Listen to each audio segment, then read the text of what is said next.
ছোটো থেকে শুনতাম যে মেয়েদের নাকি নিজের কোনো ঘর হয় না। তো তখন ছোটোবেলায় অতটা বুঝতে না পারলেও এখন বড় হয়ে নিয়ে বুঝতে পারি যে হ্যাঁ সত্যি মেয়েদের নিজস্ব কোনো ঘর হয় না। বাবার কাছে একরকম আর বিয়ে হয়ে যাওয়ার পর একরকম। তবে না, এখন আমি বলতে পারি হ্যাঁ আমার একটা ঘর আছে, আমার একদম নিজস্ব ঘর।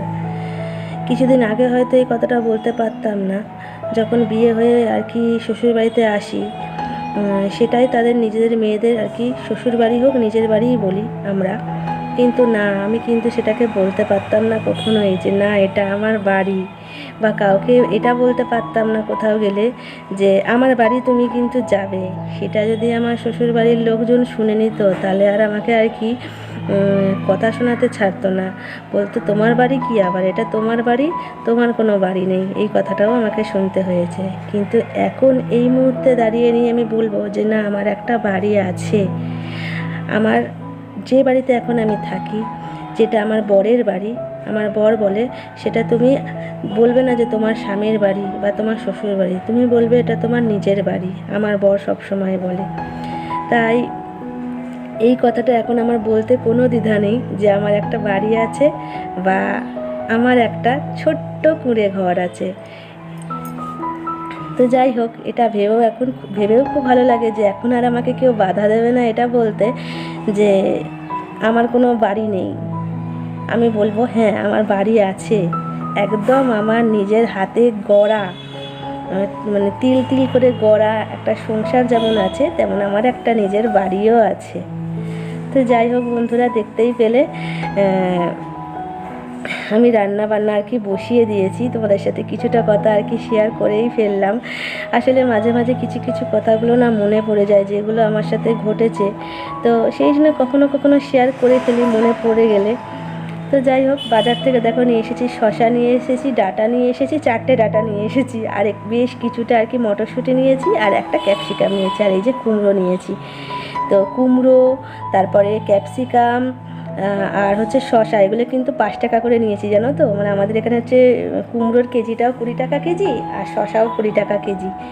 আর দেখো এই যে আলু নিয়েছি বেশ খানিকটা, আজকে অনেকটা আলু নেওয়া হয়ে গেছে। আলুর দামটা একটু কম ছিল তো, 10 টাকা করে কেজি, তো আলুটা বেশ কিছু নিয়েছি। একটু পেঁয়াজ নিয়েছি, আর যেখানে দেখো জল টল নিয়ে নিয়েছি আর কি, এবার সবজিপাতি আর কি রেডি করবো। আর এখানে মাছ নিয়েছি, একটু মাছ নিয়েছি আর কি, 2 পিস মাছ আছে দুজনে, আর একটুখানি আর কি মাছের তেল রাখা আছে।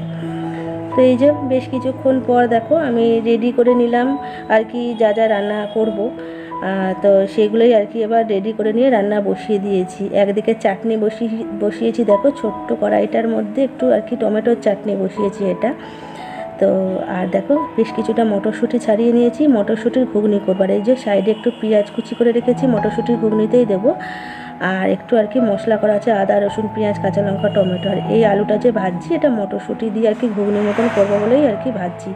তো এবার আর কি একটু পেঁয়াজ কুচিটা দিয়ে দেবো, দিয়ে একটু ভাজা ভাজা করে আর কি তারপরে মশলা দিয়ে, মশলা বলতে এই পেস্ট মশলাটা দেবো, তারপরে গুঁড়ো মশলা দিয়ে কষিয়ে নিয়ে মটরশুঁটি দিয়ে জল দিয়ে দেবো, তারপর সেদ্ধ হলে নামিয়ে নেবো।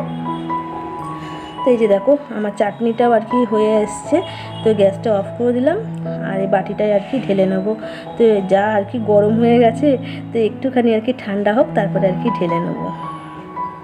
তো এই যে দেখো আমার পেঁয়াজটা আর আলুটা আর কি ভাজা ভাজা মতন হয়ে গেছে। এবার আর কি এই যে পেস্টটা দিয়ে দিলাম, আদা রসুন কাঁচা লঙ্কা টমেটো এটার পেস্ট।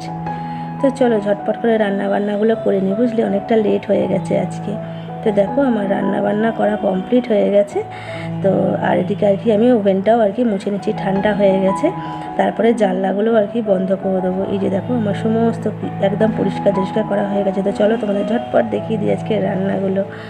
এই যে ভাত করেছি, ভাতটা এখনও হালকা গরম গরম আছে, যেহেতু আমার দেরিতে রান্নাটা হয় ওই জন্য। আর ডাঁটা আলুর এই ঝোলটা না আগের দিনের একটু ভালো করে গরম করে নিয়েছি।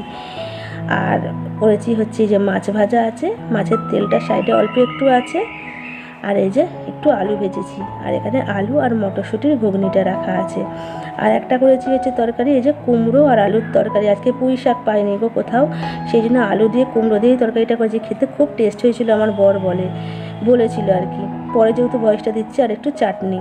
তো যাই হোক দেখো খাওয়া দাওয়া করে তো বাসন কোসন মেজে রেস্ট নিয়েছিলাম, তারপরে এই যে বিকেলবেলা উঠেছি, বর বেরোবে, তো সবাইকে গুড ইভিনিং। তো একটু চা করে দিচ্ছি, বর বলছিলো এই যে চা খাবে না, তো আমি বললাম একটু চা খেয়ে নিয়েই না হয় বেরো, তো ভালো লাগবে। তো চা খেতে গিয়ে অনেকটা যদিও দেরি হয়ে গেছে, তবু একটু চা করে দিলাম, খালি মুখে ঘুম থেকে উঠে নিয়ে বেরোবে, তো সেই জন্যই আর কি একটু চা করে দিলাম। তো একটু দুধ আর কি বেশি ছিল, সেটা আর কি কিছুটা ঢেলে রেখে দিচ্ছি, আর বাকিটা আর কি চা করে নেবো। আর রাতে তারপরে আর কি একদম রাতে আর কি রুটিটা করব একটু রাত্রে। এখন ভাবছি চা খেয়ে নিয়ে বর যেই বেরিয়ে যাবে, তোমাদের কিছুটা আর কি ভিডিও বসে বসে দেখবো, তারপরে এডিট করবো, তারপরে আর কি রাতে রুটি করবো ডিনারে। তো যে চিনি আর চা পাতা দিয়ে দিলাম, চাটা ততক্ষণ আর কি হোক, ওদিকে আমার আরও কিছু বেশ কাজ আছে, সেগুলো রেডি করি। আর আমার বর ছাদেতে আর কি জুতো কেচে দিয়েছিল, সেই জুতোটা আর কি শুকিয়ে গেছে, তো এই সন্ধ্যাবেলা আর কি তুলে নিয়ে এলো। তো চলো বন্ধুরা, আজকে এই পর্যন্তই। তো সবাইকে টাটা, সবাই খুব ভালো থেকো।